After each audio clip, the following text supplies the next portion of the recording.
My mother had gone 3 years without recognizing me, 3 years lost in a labyrinth of forgetfulness. But that morning, she opened her eyes, looked straight into my soul, and said my full name, Laura Patricia Mendoza. Not only that, she asked me to take a shoebox down from the attic, a box I had never seen. Inside were photos, letters, and a manila envelope with my name written in her handwriting from decades ago. When I opened it, I felt the floor disappear beneath my feet. Mom didn't have Alzheimer's by chance. Something had happened 30 years ago. Something she had buried so deep in her mind that her brain preferred to erase everything rather than remember it. And that day, for reasons I still don't understand, she decided to tell me, word for word, with a clarity that terrified me more than all the years of silence, because what she told me that morning changed everything I thought I knew about my family, about my childhood, about who I really am. Before continuing, if this story is touching your heart, subscribe to the channel, leave a like, share this video with someone who needs to hear it, and tell me in the comments if you've ever lived something similar. It was 6:15 in the morning when I entered her room with the breakfast tray. Mom was sitting in bed, back straight, looking out the window. That was already strange. Normally, I found her lying down, staring at the ceiling or murmuring the names of people who no longer existed. I set the tray on the dresser and approached slowly, as I always did, prepared for her to confuse me with my Aunt Rosario or with a nurse from the nursing home where she had been before. But when she turned her head toward me, her eyes were different, clear, present. And then she said it. Laura Patricia, my girl. Her voice sounded rusty, as if she hadn't used it in years. But every syllable was precise. I felt a shiver run down my spine. I froze beside the bed, my heart beating so loudly I thought she would hear it. Mom extended her hand toward me, that handful of spots and protruding veins that I had held thousands of times without receiving a response. This time, her fingers gripped mine tightly. I need you to go up to the attic, she said. There's a dark green flexi shoebox behind the old suitcases that belonged to your grandmother Clemencia.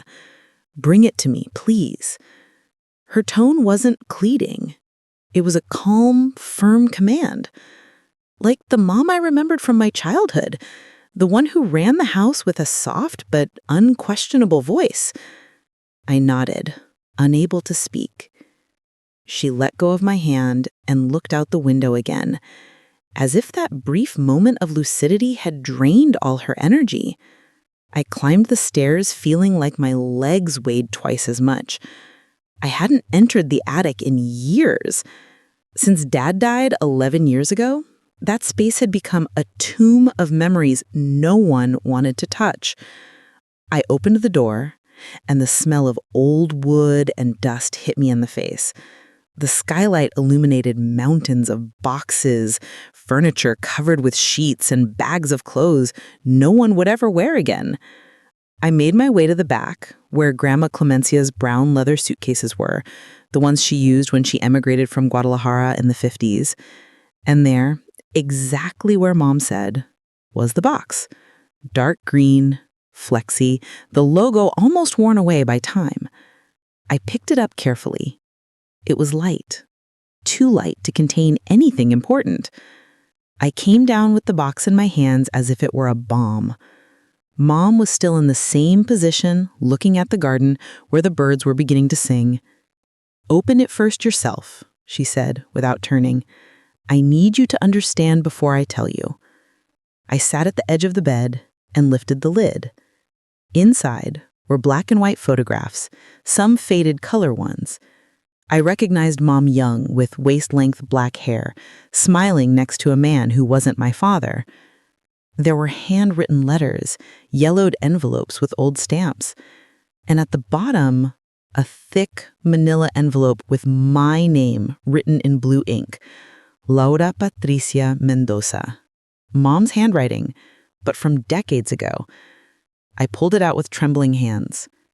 "Before you open it, let me tell you something," Mom whispered. Her voice sounded weaker now, as if the lucidity was slowly slipping away. "Everything you're about to read there is true. Every word. I wrote it 32 years ago, the day I decided to forget." Yes, I decided, because there are things a mind can't carry without breaking. I turned the envelope between my fingers.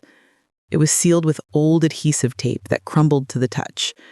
Inside were several folded sheets, handwritten in that same blue ink. The first line read, "If you're reading this, it's because I finally had the courage to remember, or because I no longer have time." I felt the air leave my lungs. I began reading aloud, slowly, trying to process every word. "Dear Laura Patricia, you're 5 years old right now. You're sleeping in your room with the blue teddy bear your dad gave you.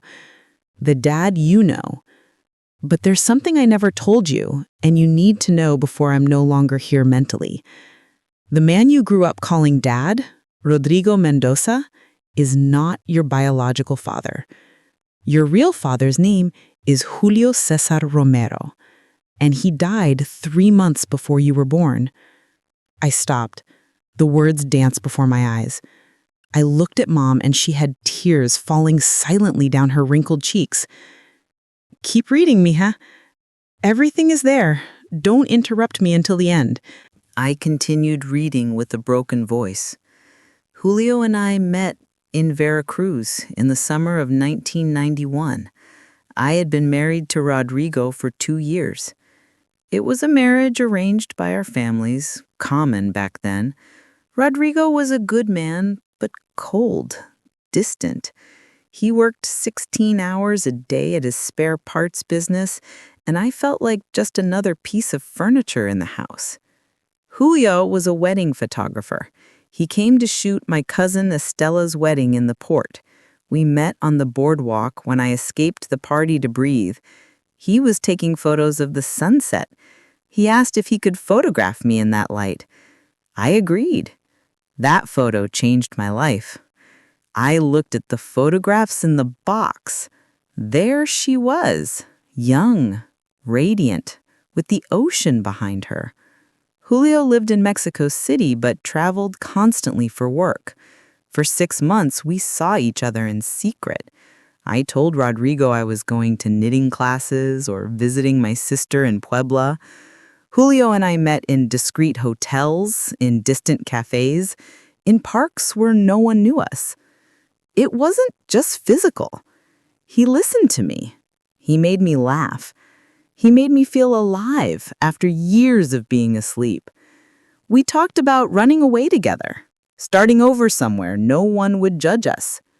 I was willing. I had packed a small suitcase and saved $3,000 from my inheritance my parents had left me. We had everything planned for March 15th, 1992. 2 weeks before, Julio didn't show up to our meeting. I waited 4 hours in that hotel in Cuernavaca. I called his house from a payphone. No answer. The next day I bought the newspaper and there it was. Car accident on the Mexico-Querétaro highway. Julio Cesar Romero Santibáñez, 34 years old, photographer, killed at the scene. The truck driver who hit him fled. They never found him. I felt my soul leave my body. I went to his funeral disguised as a distant cousin. I saw his closed coffin. I saw his mother devastated. And I stayed silent because I was the secret lover, the married woman, the one who had no right to cry publicly. I returned home and that same night discovered I was 6 weeks pregnant. Rodrigo and I hadn't been intimate for almost 4 months. He knew. When I told him I was pregnant, he looked at me with an expression I'll never forget. cold, calculated. He asked whose it was. I lied. I told him it was his, that maybe we had just forgotten because of all the work. He didn't believe me, but he didn't say anything either. That night, he slept in the guest room. The next morning, he came with an agreement. I could have the baby, but with conditions. No one would know the truth. He would register the baby as his. In exchange, I would never again mention Julio Cesar Romero, not even in my mind. I had to erase him as if he never existed. And if I ever spoke, he would make sure I lost everything, including my daughter. I accepted. What other choice did I have in 1992? Single and pregnant meant scandal, family rejection, poverty. Rodrigo had money, status, respect. He offered me stability in exchange for my silence. And I took it. The next 9 months were torture. Every kick you gave in my womb reminded me of Julio. Every ultrasound, every preparation. Rodrigo kept his word. He registered you as Laura Patricia Mendoza Herrera, his legitimate daughter. In time, he even grew to love you. In his distant and practical way, but he did love you. He paid for a good school, college, your first car. He was a better father to you than many biological fathers are. But I carried that secret like a stone in my chest for 30 years. When you turned 25, I started forgetting small things. Where I left my keys, neighbors' names, birthdays. The doctor said it was stress, then menopause, then early Alzheimer's. But I know the truth. My brain decided to erase everything before the secret slipped out by accident. Before, in some moment of confusion, I said Julio Cesar's name in front of Rodrigo or in front of you. Alzheimer's was my refuge and my sentence. I forgot Julio, yes, but I also forgot you. I forgot your childhood, your achievements, your tears. I became a living ghost, and all to protect the lie that no longer mattered because Rodrigo died 11 years ago without knowing I never truly forgot. Mom stopped crying and looked at me intently. Today, I woke up lucid because my brain has nothing left to protect, she said firmly. Rodrigo is dead. You are an adult. The secret can no longer hurt anyone except me if I keep carrying it alone.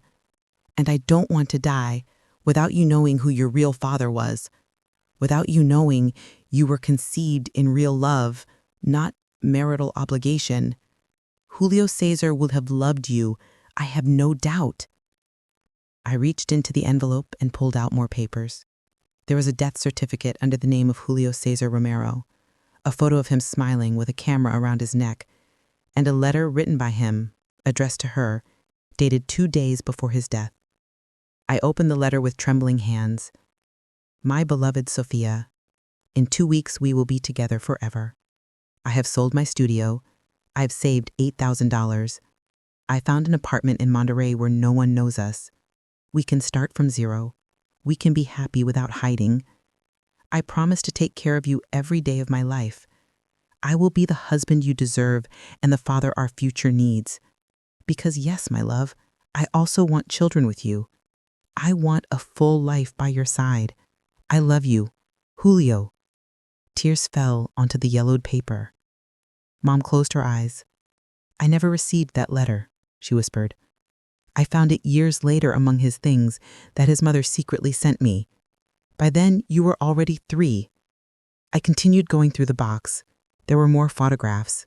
Julio Cesar was handsome, with light green eyes, a wide smile, black hair combed back. In one photo, he stood next to Mom, holding her by the waist, both laughing in front of a fountain. In another, he held the camera pointed toward them to take a selfie before that word existed. They looked so happy, so real. Mom took one of the photos and stroked it with her thumb. You have his smile, she told me, and his hands, an artist's hands. I always wondered why you loved photography so much, why you studied graphic design. Now you understand. It's in your blood. I looked at my own hands and felt a chill. Did Rodrigo always know he wasn't my biological father? I asked weakly. Mom nodded slowly. He knew from the beginning, but he never admitted it aloud. I think in his mind, if he pretended to believe me, the lie became truth. He was a proud man, Lara. He would not publicly accept that his wife had cheated on him. He preferred to build an alternate reality where you were his daughter, period. Over the years, I think he even believed it himself. When you were in the hospital with pneumonia at age 7, he didn't leave your side for 3 days. He cried when you graduated from college. He loved you, mija. In his broken and complicated way, but he loved you. Everything began to make sense in my head. The strange looks between my parents when I asked why I didn't look like Dad. The way Mom cried alone in her room on certain 15th of March dates. The reason Dad never let me study photography professionally, saying it was a useless career. The reason Mom kept that box in the most hidden part of the house. And most of all, I understood why her mind chose forgetfulness, because remembering meant reliving the pain every day. It meant carrying the guilt of a 30-year lie. It meant seeing on my face the man she loved and lost. Her Alzheimer's wasn't random. It was psychological self-defense. Her brain sacrificed itself to protect her heart. Did he have family? I asked. Mom nodded. His mother, Beatriz Romero, lived in Toluca. She died about 8 years ago. He had 2 sisters, Gabriela and Monica. I don't know if they're still alive. I never had contact with them after the funeral. But Beatriz wrote me a letter 2 years after the accident. She sent it to my sister's house so Rodrigo wouldn't see it. In that letter, she told me Julio had spoken about me, that she knew we were more than friends, that my absence at the funeral broke her heart because she understood I had to hide. And she sent me some of Julio's things, that letter you read, photos, his old Nikon camera that is surely still in the attic. I went up to the attic again that same afternoon. Mom had fallen asleep, exhausted by the mental effort of remembering. I searched through the boxes until I found a dusty cardboard one labeled sewing things, written in marker. Inside, there were no threads or needles. There was a black Nikon FM2 camera with a 50mm lens, still with a half-used roll of film inside.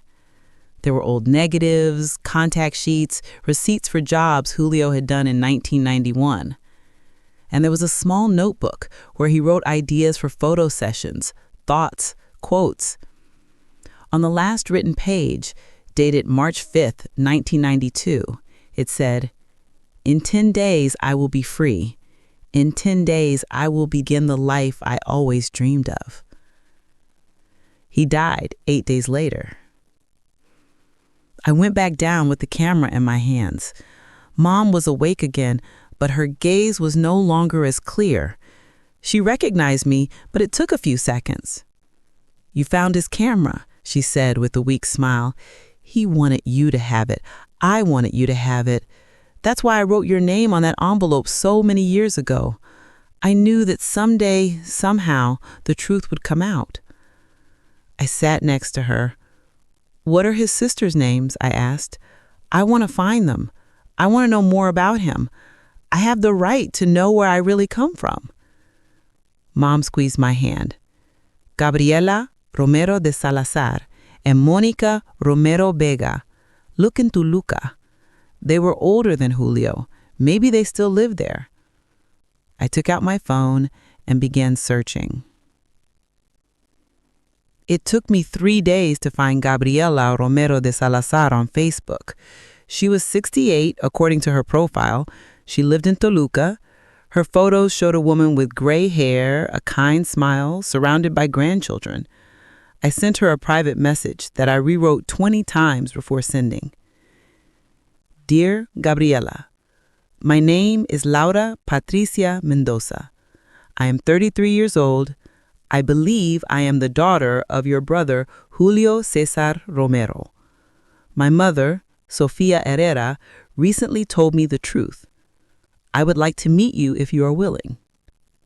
I attached a photo of myself. I hit send, and my heart pounded so hard I felt nauseous. 2 hours later, she replied, "My God, you are identical to him. When can we meet?" We met in a cafe in Toluca on a Saturday morning. Gabriela arrived accompanied by her sister, Monica. Both cried when they saw me. They approached and hugged me as if they had known me all my life. "You have his eyes," Monica said, touching my face tenderly, "and his way of smiling. Julio smiled with his whole face, just like you." We sat, and for 4 hours they told me everything about him: his childhood, his dreams, his jokes, his favorite songs. They showed me family photo albums where I saw his face at all ages. They gave me a copy of a photo of him at 20, freshly graduated from photography school. That photo is now in my living room, next to the Nikon camera I inherited from a father I never knew. I returned home that night and told Mom everything. She was having one of her cloudy days, where she recognized me, but not entirely. Still, when I mentioned the names Gabriela and Monica, something lit up in her eyes. "They are good women," she whispered. "They were always kind to their brother. I'm glad you found them." I pulled out the photo they had given me and showed it to her. She took it with trembling hands and kissed it softly. "My Julio," she said in a broken voice, "my only true love."